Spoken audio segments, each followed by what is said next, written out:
ಸನಾತನ ಧರ್ಮಕ್ಕೂ ಇತರ ಧರ್ಮಕ್ಕೂ ಇರುವ ವ್ಯತ್ಯಾಸವನ್ನು ನೋಡೋಣ ಬನ್ನಿ.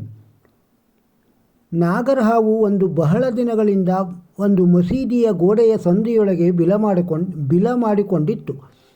ರಾತ್ರಿ ಹೊತ್ತಿನೊಳಗೆ ಹೊರಗೆ ಬಂದು ಆಹಾರ ಹುಡುಕಿ ತಿನ್ನುತ್ತಿತ್ತು. ಹಗಲ ಹೊತ್ತಿನೊಳಗೆ ಬಿಲದೊಳಗೆ ಅಡಗಿ ಕುಳಿತು ಬಿಡುತ್ತಿತ್ತು.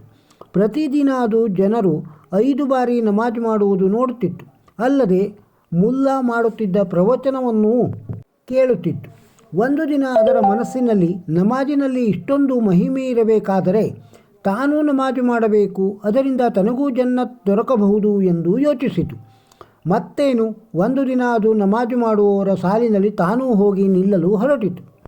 ನಾಗರಹಾವನ್ನು ನೋಡಿದ ನಮಾಜಿಗಳು ತಕ್ಷಣ ಕೈಗೆ ಸಿಕ್ಕ ಬಡಿಗೆಗಳನ್ನು ತಗೊಂಡು ಕಲ್ಲುಗಳನ್ನು ಹಿಡಿದು ಇದನ್ನು ಕೊಲ್ಲಲು ಬಂದರು. ಇದರಿಂದ ತಪ್ಪಿಸಿಕೊಂಡು ಮಸೀದಿಯಿಂದ ಹೊರಗೆ ಹೋದ ಹಾವು ಓಣಿಯ ಸಂದಿಯೊಂದಿಗೆ ಹೊರಟಿತು. ಮುಂದೆ ಹಾವು ಹಿಂದೆ ಕಟ್ಟಿಗೆ ಕಲ್ಲು ಹಿಡಿದ ಜನ.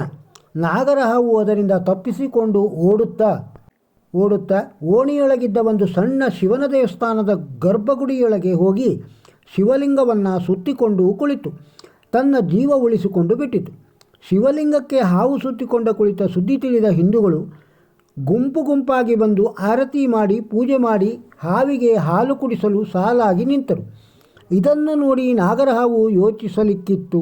ಅಲ್ಲ, ನಾನು ನೋಡಿದರ ನಮಾಜು ಮಾಡಬೇಕಂತ ಬಯಸಿದ್ದೆ, ಆದರೆ ಅಲ್ಲಿದ್ದ ಜನ ನನ್ನನ್ನು ಕಟ್ಟಿಗೆ ಹಿಡಿದು ಹೊಡೆಯೋದಕ್ಕೆ ಬಂದರು, ಕಲ್ಲು ಎಸೆದರು. ಇಲ್ಲಿ ನಾನು ಜೀವ ಉಳಿಸುವುದಕ್ಕಂತ 2 ನಿಮಿಷ ಕಲ್ಲಿನ ಶಿವಲಿಂಗವನ್ನು ಸುತ್ತಿ ಕೂತಿದ್ದು ನೋಡಿದ ಜನ ನನ್ನನ್ನು ಪೂಜೆ ಮಾಡಿ ಸಾಮಾನ್ಯ ನಾಗನಿಂದ ಶೇಷನನ್ನಾಗಿ ಮಾಡಿದರು. ಇದೇ ನಮ್ಮ ಸನಾತನಕ್ಕೂ ಮತ್ತು ಬೇರೆ ಮತಗಳಿಗೂ ಇರುವ ವ್ಯತ್ಯಾಸ. ಸತ್ಯ ಸನಾತನ ಧರ್ಮಕ್ಕೆ ಜಯವಾಗಲಿ. ಹರ ಹರ ಮಹಾದೇವ, ಜೈ ಶ್ರೀರಾಮ್. ಧಾರ್ಮಿಕ ವಿಚಾರ. ಕರ್ಮಫಲ ಹುಟ್ಟಿದ ತಕ್ಷಣ ಅಥವಾ 4-5 ತಿಂಗಳಲ್ಲಿ ಕೆಲವು ಮಕ್ಕಳು ಮರಣ ಹೊಂದುವುದನ್ನು ನಾವು ನೋಡಿರುತ್ತೇವೆ. ಇದು ಏಕೆ ಹೀಗೆ? ಇದರ ಕರ್ಮಫಲ ಏನು ಎಂದು ಈ ಹಿಂದೆ ಪ್ರಶ್ನೆ ಕೇಳಿದರು. ಅದಕ್ಕೆ ಉತ್ತರವಾಗಿ, ಕರ್ಮಫಲದಲ್ಲಿ ಆ ಮಗುವಿನ ದೋಷ ಏನೂ ಇಲ್ಲ, ಆದರೆ ಆ ಮಗು ಹಿಂದಿನ ಜನ್ಮದಲ್ಲಿ ಯಾವುದೋ ಪ್ರಾಣಿ ಆಗಿರಬಹುದು. ಹಾಗೂ ಅದು ಚಿಕ್ಕ ಮರಿಯಾಗಿದ್ದಾಗ ಅದನ್ನು ಪಾಪಿ ಮನುಷ್ಯರು ಸಾಯಿಸಿರುತ್ತಾರೆ ಹಾಗೂ ಅದರ ತಾಯಿಗೆ ದುಃಖ ನೀಡಿರುತ್ತಾರೆ.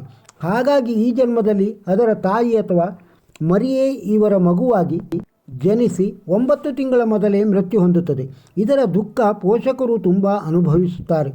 ಎಂತಹವರಿಗಾದರೂ ನಾನು 9 ತಿಂಗಳು ಹೆತ್ತ ಮಗು 9 ತಿಂಗಳು ಸಹ ಭೂಮಿಯಲ್ಲಿ ಉಳಿಯಲಿಲ್ಲ ಅಂತ ತುಂಬ ದುಃಖ ಆಗುತ್ತದೆ.